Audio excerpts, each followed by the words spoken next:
অভিষেক বন্দ্যোপাধ্যায়ের বিয়ের খোঁজে তল্লাশি, ফুটেজ সংরক্ষণের নির্দেশ। পুলিশি তল্লাশি সংক্রান্ত ফুটেজ সংরক্ষণের নির্দেশ হাইকোর্টের। কেন তল্লাশি, কি পেয়েছে পুলিশ, জানতে হাইকোর্টে তৃণমূল। সংরক্ষণ করতে হবে 121 কালীঘাট রোডের বাড়িতে তল্লাশির ফুটেজ। তল্লাশি সংক্রান্ত বিষয়ে রাজ্যের হলফনামা তলব, 5 সপ্তাহ পরে শুনানি। ফের হাইকোর্টে ধাক্কা খেলেন অভিষেক বন্দ্যোপাধ্যায়। বিদেশ যাত্রা নিয়ে দ্রুত শুনানির আবেদন ফের খারিজ হয়ে গেল। দ্রুত শুনানি চেয়ে অভিষেক বন্দ্যোপাধ্যায়ের দ্বিতীয় আর্জিও খারিজ।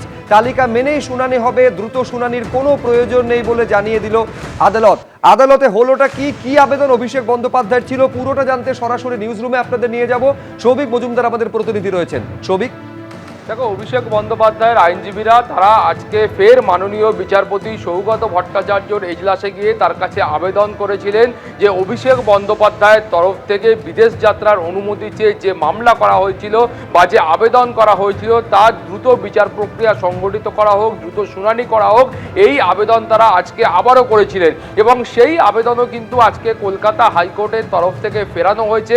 মাননীয় বিচারপতি সৌগত ভট্টাচার্য তিনি স্পষ্টত বলেছেন যে এই মামলা দ্রুত শুনানি করতে হবে। এই ধরনের কোনো আপাতকালীন পরিস্থিতি এই মুহূর্তে তৈরি হয়নি এবং সেই কারণেই দ্রুত শুনানির কোনো রকম প্রয়োজন আছে বলে কলকাতা হাইকোর্ট মনে করছে না। এবং সেই কারণেই অভিষেক বন্দ্যোপাধ্যায়ের যে আর্জি ছিল সেই আর্জি আজকে আবারও ফেরানো হয়েছে।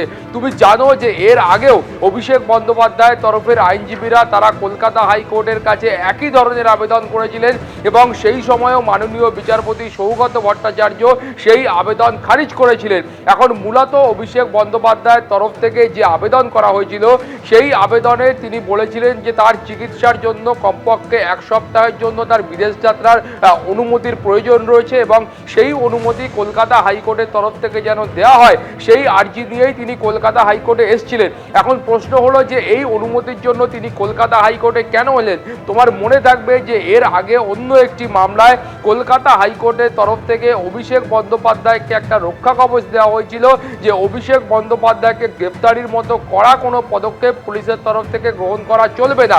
এবার এই শর্ত যখন বা এই রক্ষা কবচ যখন কলকাতা হাইকোর্ট দিচ্ছে সেই সময় মাননীয় বিচারপতিরা এই শর্ত আরোপ করেছিলেন যে অভিষেক বন্দ্যোপাধ্যায় তিনি দেশ ছাড়তে পারবেন না এবং দেশ ছাড়ার হলে তাকে কলকাতা হাইকোর্টের কাছ থেকে অনুমতি দিতে হবে। ফলে সেই কারণেই কিন্তু অভিষেক বন্দ্যোপাধ্যায় চিকিৎসার জন্য বিদেশ যাত্রা করতে পারছেন না এবং সেই কারণেই তার কলকাতা হাইকোর্টের কাছে এই আবেদন এবং তিনি দ্রুত শুনানির জন্য আবেদন করেছিলেন। সেই আবেদন কিন্তু আজকে ফের প্রত্যাখ্যান করেছেন মাননীয় বিচারপতিরা। ফলে অভিষেক বন্দ্যোপাধ্যায়ের বিদেশ যাত্রার যে ভাগ্য সেটা কিন্তু এখন কলকাতা হাইকোর্টের উপরই নির্ভর করবে। শুভ্রজিৎ, ধন্যবাদ। সৌভিক। ফিরহাদ হাকিম ঘনিষ্ঠ প্রাক্তন তৃণমূল কাউন্সিলর শামস ইকবালের জামিন। কোর্টে গিয়ে অভিযোগ তুলে নিলেন অভিযোগকারী। সকাল 8টায় গ্রেপ্তার, বিকেল 4টের আগেই জামিন। জামিন অযোগ্য ধারায় গ্রেপ্তার, কোর্টেই মামলা প্রত্যাহার। নিজেদের মধ্যে আলোচনা করে মিটমাট হয়ে গেছে দাবি করলেন শামস ইকবালের জামিন নিয়ে তার আইনজীবী।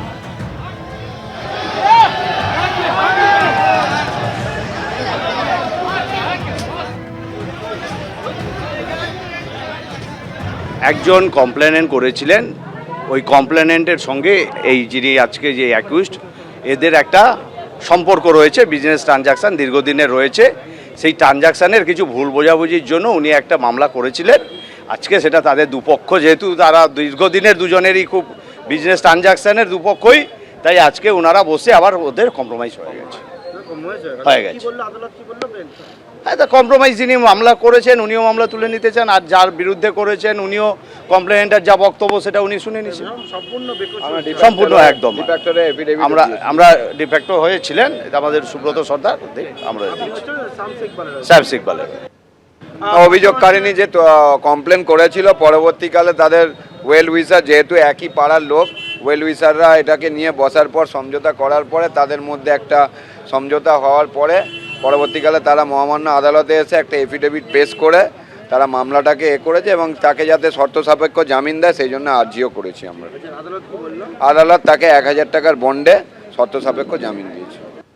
এবিপি আনন্দ, এগিয়ে থাকে, এগিয়ে রাখে।